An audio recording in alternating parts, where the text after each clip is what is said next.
नमस्कार, RV22 न्यूजमध्ये आपलं सर्वांचं स्वागत। उंबरपाडा टोल नाका येथे चक्काजाम बेमुदत आंदोलन सुरू। लाल वादळी आंदोलन सुरगाणा व परिसरातील सकल आदिवासी जमातीच्या वतीने बुधवारी 21 ऑगस्ट पासून उंबरपाडा येथील टोल नाका येथे सकाळी 11 वाजेपासून बेमुदत चक्काजाम आंदोलन सुरू करण्यात आले आहे। जोपर्यंत मागण्या पूर्ण होत नाही तोपर्यंत चक्काजाम आंदोलन सुरू ठेवण्याचा निर्णय आदिवासी बांधवांनी घेतला आहे। ऊन वारा पाऊस याची तमाना बाळगता हे चक्काजाम आंदोलन सुरू असणार आहे। महाराष्ट्रातील पेसा क्षेत्रातील 17 संवर्गमध्ये अनेक उमेदवार नोकरीसाठी पात्र असूनही महाराष्ट्र सरकार जाणून बुजून त्या जागा भरत नाही। या निषेधार्थ अनेक पात्र तरुण बेमुदत उपोषणासह आंदोलनाला पाठिंबा देण्यासाठी उपस्थित होते, परंतु या आंदोलनाचे सरकार गांभीर्याने घेत नसल्याने आंदोलनात सहभागी झालेले उमेदवार व त्यांचे परिवार संतप्त झाले आहे। आंदोलनाप्रसंगी अनेक आदिवासी कार्यकर्ते यांनी पेसा कायद्याची माहिती आदिवासी बांधवांना देण्यात आली। या आंदोलनात अनेक राजकीय लोकप्रतिनिधींनी सहभागी होऊन आपला पाठिंबा दर्शवला आहे। 21 ऑगस्ट रोजी महाराष्ट्रात एकाच वेळी चक्काजाम आंदोलन सुरू करण्यात आले आहे। यासाठी सकल आदिवासी बांधव मोठ्या संख्येने उपस्थित आहेत। यावेळी माजी आमदार JP गावित, चिंतामण गावित, मोहन गांगुर्डे, जनार्दन भोये सह हजारोच्या संख्येने आदिवासी बांधव उपस्थित आहेत। जोपर्यंत आमच्या मागण्या पूर्ण होत तोपर्यंत चक्काजाम आंदोलन सुरू ठेवण्याचा ठाम निर्णय घेण्यात आला आहे। यावेळी तालुक्यातील सुरगाणा पंचायत समिती कार्यालय, तहसील कार्यालय बंद करण्यात आले होते। तसेच सुरगाणा, बोरगाव, पळसण, उंबरठाण, बारे, सराड येथील बाजारपेठ कडकडीत बंद पाळण्यात आला। यावेळी कोणत्याही प्रकारचा अनुचित प्रकार घडू नये म्हणून सुरगाणा पोलीस ठाण्याचे प्रभारी पोलीस निरीक्षक राहुल मोरे यांच्या मार्गदर्शनाखाली पोलीस कर्मचारी SRP बटालियन यांनी चोख बंदोबस्त ठेवला होता। लाल वादळाच्या मागण्या या पेसा अंतर्गत 17 संवर्गात पात्रतेप्रमाणे तात्काळ नोकरीसाठी शासनाने पात्र तरुणांना कायमस्वरूपी रुजू करून घ्यावे। पेसा क्षेत्रातील वन जमिनीच्या कायद्यांची काटेकोरपणे अंमलबजावणी करावी। पेसा कायद्यातील आदिवासींसाठी आलेल्या सर्व तरतुदी व सवलती आदिवासी लाभार्थ्यांना तात्काळ लागू करावे। आदिवासी बांधवाच्या भावनांशी खेळू नका, नाहीतर आदिवासी बांधव काय करू शकतो हे शासनाला या चक्काजाम आंदोलनातून दाखवून देणार आहोत। माजी आमदार JP गावित यांचं हे वक्तव्य आहे। RV22 न्यूज साठी लक्ष्मण बागुल, सुरगाणा। श्रीराम रंगनाथ गांगुर्डे घागबारी या महात्मा गांधी, ज्योतिष फुले, डॉक्टर आंबेडकर बाबा यांनी आंदोलन असंच केलं।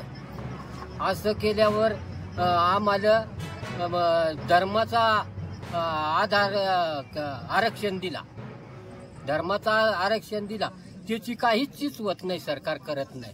आम्हाला इकडं तिकडं फिरावं लागत आहे, कुठंच काहीच काम मिळत नाही। असा म्हणजे आमचे लोक ते नोकरीला नाही, कुणीच नाही, काहीच नाही, अशी तुमचा ह्याच नाही त्याच नाही असं सांगून मोकळं होऊन जात आहे। बाबू सर,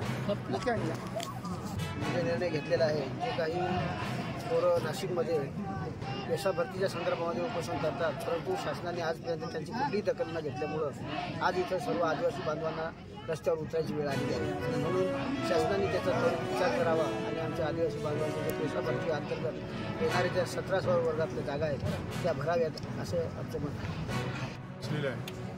आजपर्यंत शासनाने कुठल्याही पद्धतीची दखल घेतलेली नाही आणि म्हणून 12 तारखेला आदिवासीचे लोकप्रतिनिधी यांनी नाशिकच्या कलेक्टरला आणि कमिशनरला निवेदन दिलं की 20 तारखेपर्यंत या संदर्भामध्ये निर्णय झाला नाही तर आम्ही 21 तारखेपासून जिल्ह्यामध्ये नवी महाराष्ट्रामध्ये चक्काजाम आंदोलन करणार आहोत। आणि म्हणून त्यासाठी आज 21 तारखेला इथं आम्ही आंदोलन करतोय।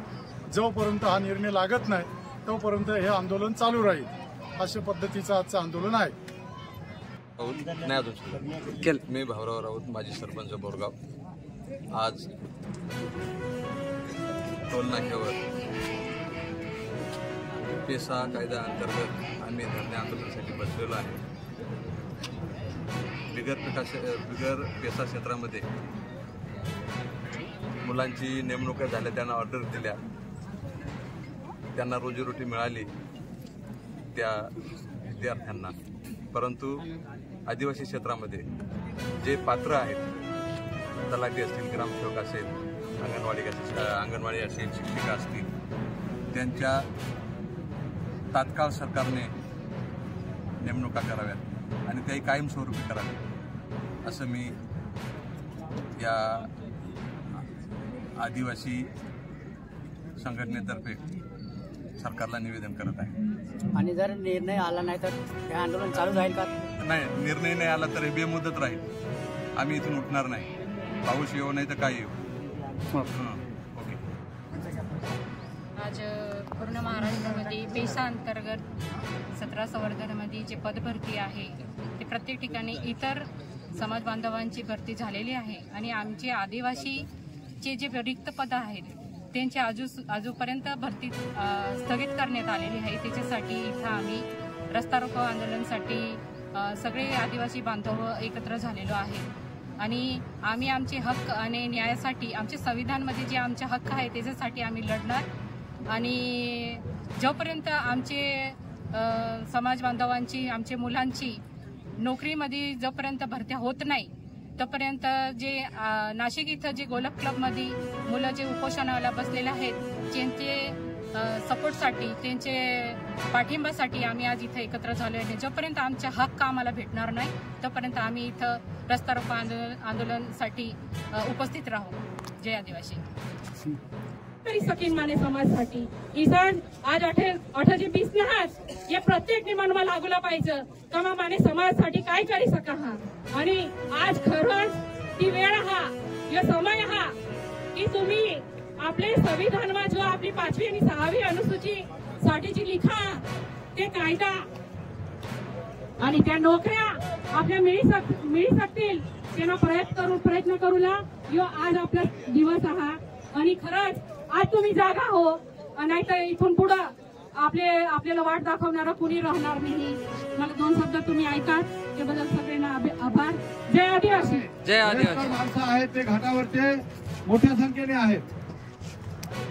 खालून जे आलेले आहेत डांगातून म्हणजे चिराई घाटाच्या खाली तिकडून मोजके लोक आहेत पण हा तेव्हा मी सांगितलं त्याप्रमाणे आदिवासींच्या प्रतिष्ठेचा आणि खऱ्या अर्थाने कसोटीचा हा आंदोलन आहे। हे टिकवायचं असेल तर आपण सहजासहजी लाईटली घेऊ नका नाहीतर काही म्हणतील गेलो तर थोडा एक चटका पाहून आलो जमलं तर उद्याला अजून जातोय सकाळी असं सवडीचं काम नाही आहे। कुठलंही काम करायचं असेल एकाग्रतेने निष्ठेने केलं तरच ते यशस्वी होत आहे। तुम्ही शेती जरी केली तर सवडीने केली तर शेती गेलीच वाया। आणि तुम्ही स्ट्रॉबेरी वाले आहात स्ट्रॉबेरीची निगा कशी राखावी लागते हे घाटावरच्या शेतकऱ्यांना चांगलं माहिती आहे। जर त्याची थोडंसं दुर्लक्ष झालं तर ज्याच्यामध्ये लाख रुपये येणार आहे त्याच्यामध्ये 10,000 पण येत नाही। तसं हे आंदोलन पण आहे। हे आंदोलन आदिवासींच्या अत्यंत इब्रतीचं आणि कसोटीचं आंदोलन आहे। तुम्हालाही माहित आहे की आपण आंदोलन केलेलं आहे हे निवड इथं चेष्टा म्हणून नाही आपल्याला तसंच वाटतंय। एवढे पोलिस बंदोबस्ताला आहेत तहसीलदारचं ऑफिस आपण लॉक केलेलं आहे पंचायत समिती बंद केलेली आहे संबंध सरकारी ऑफिस बंद आहेत। आता ही चेष्टा नाही आहे हे तुम्हाला एकट्याला कोणाला करता येण्यासारखी गोष्ट नाही आहे। आणि म्हणून हे जे काही संबंध पक्षाचे कार्यकर्ते आहेत नेते आहेत हे सगळे या आंदोलनामध्ये आदिवासी म्हणून सामील झालेले आहेत।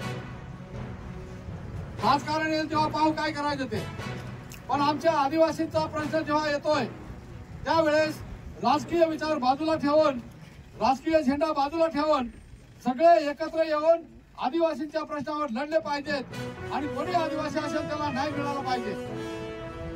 त्यासाठी आपल्याच कार्यकर्त्यांनी सूचना केली की हे जे उभे आहेत हे आता पळायच्या तयारीत आहे। सगळ्यांना माझी सूचना आहे हे पळकुटेपणा असेल तर आताच निघून जा कमीत कमी लोक तरी पाहतील हा पळकुटे आहे का कोण आहे तो। ज्याला आदिवासी बद्दल सार्थ अभिमान आहे आदिवासी म्हणून ज्याने जन्म घेतला आदिवासी म्हणूनच तो इथं आयुष्य घालणार आहे आदिवासी म्हणून त्याचे हक्क मिळवणार आहे हा जर अभिमान प्रत्येक आदिवासी मध्ये असेल तर हे आंदोलन कोणी चिरडू शकत नाही। मुख्यमंत्री येऊ दे नाही तर पंतप्रधान येऊ दे काही होऊ शकत नाही। आणि म्हणून आपल्याला सगळ्यांना निष्ठेने हे आदिवासी आपलं आंदोलन पार पाडायचं आहे आंदोलनाचा निर्णय करून घ्यायचा आहे। तेव्हा सगळ्यांनी इथं बसा फार ऊन पण नाही आहे फाटतो तर एकदम शेकाटवून देतोय परंतु उघड झाप आहे थोडा वेळ ऊन पडतंय तर थोडा वेळ सावली येते थोड्या वेळाने जास्त काम निघालं तर पाऊस पण मागू, काही चिंता करायचं कारण नाही. परंतु सगळे इथं थांबा. अजून आपल्या घरी कोणी आहे त्याला फोन करून बोलवा, नाही तर तो फोन करेल तुम्ही पळत जा. हा दौंडीत जायचे. जो आदिवासी गाव आपले 100% आदिवासी लोक आहेत, सगळ्या गावांमध्ये दौंडी देऊन सांगा की आता काम बंद. अरे आयुष्यभर रखडण्यापेक्षा 8 दिवस काम बंद केलं तर सरकारला काम निघेल. एवढी माणसं जर एका ठिकाणी आली, आंदोलनामध्ये सामील झाली, तर सरकारची ताकद आहे ते आंदोलन चिरडण्याची. तेव्हा कोणालाही न घाबरता आणि आपलाही स्वार्थ थोडासा बाजूला ठेवून, आता तर कोणाचे सगळ्यांचे लावणे झालेले आहेत. स्ट्रॉबेरीवाले आहेत, काही बागायतदार नाही आहेत. तिथं आमचा पुंडलिक महाराज, पुंडलिक भोये वगैरे ते आता स्ट्रॉबेरी ते आळी निदत बसला असेल. तेव्हा बरेचसे काही कार्यकर्ते हे ज्याच्या त्या शेतामध्ये असण्याची शक्यता आहे. परंतु आपण सगळ्यांनी मिळून आपल्या संबंध तालुक्यामध्ये, म्हणजे फक्त घाटमाथा नाही, संबंध तालुक्यामध्ये गावागावामध्ये दौंडी फिरवली पाहिजे, लोकांमध्ये अनाउन्सिंग केलं पाहिजे आणि आदिवासींच्या प्रश्नावरती सगळ्यांनी लढायला सज्ज व्हा, तयार व्हा, मैदानात निघा, तालुक्याच्या ठिकाणी या, रस्त्यावर बसा आणि ह्या सरकारला झेरीस आणा. आपला प्रश्न सुटल्याशिवाय राहणार नाही. एवढंच मी बोलतोय. आणि आता मी नाशिकला जाणार आहे कलेक्टर साहेबांना भेटायला. तहसीलदारला बाहेर काढलं हळूहळू आणि कुलूप लावून दिलं. त्याला लागलं याद राहा की कुलूप तोड नसतं. तेव्हा मित्रांनो, हे ऑफिस आपल्या भल्यासाठी आहेत, आपल्या विकासासाठी आहेत. तर ह्याच्यामध्ये आपला विकास नाही, तो येणारा अधिकारी जरा फुगवून पैशाने फुगवून निघून जातो. तो आपल्याला कधी त्याचा आधार मिळत नाही. आणि म्हणून आम्हाला आता समजायला लागलं कायदा काय आहे, पेसा काय आहे, पेसाच्या योजना काय आहेत, हे अधिकारी आमच्यासाठी कोणतं काम करायला आलेले आहेत, हे खरं म्हणजे आता लोकांना थोडं थोडं कळायला लागलं. आता एवढी काही प्रजा म्हणजे अडाणी राहिलेली नाही. आणि हे नवीन आता पोरं जे शिकून राहिले ते आमच्यापेक्षा अजून हुशार होणार आहेत. त्याच्यातलं काही पोरं कलेक्टर पण होऊ शकतात, डॉक्टर, वकील होऊ शकतात. आणि हे पुढे गेले तर आतापर्यंत ज्या लोकांना दाबून ठेवलं ती दाबून ठेवायची कोणाला ताकद होणार नाही. आणि म्हणून मित्रांनो, आपण जे काही आंदोलन सुरू केलेलं आहे, हे आंदोलन शेवट आपल्या बाजूने निर्णय होईपर्यंत हे थांबवायचं नाही आहे. सगळ्यांनी तयारी करायची. घाटावरच्या कार्यकर्त्यांना माझी सूचना आहे, जे डांगातून आलेले आहेत त्यांच्या भाकरीची जबाबदारी तुमची. तुम्ही यांना खाऊ पिऊ घालायचं. आणि इथं आपलं जे सरकारचं आदिवासी भागामध्ये हे चेक नाका आहे, त्याचे 2-3 हाल मोठे आहेत. तिथंच आपल्याला झोपायची वगैरे त्यांनी सोय करावी त्या आरटीओने. तर अशा प्रकारचं इथून हालायचं नाही. त्यांना अर्जंट घरी जायचं, शाळेवरून डबा पाठवून घ्या, लवकर उठून यायचं, पण येताना घेऊन यायचं. बरोबर की नाही? रिकामा हात हलवत यायचं, दुपारी अजून घरी भाकर खायला, असं नको व्हायला.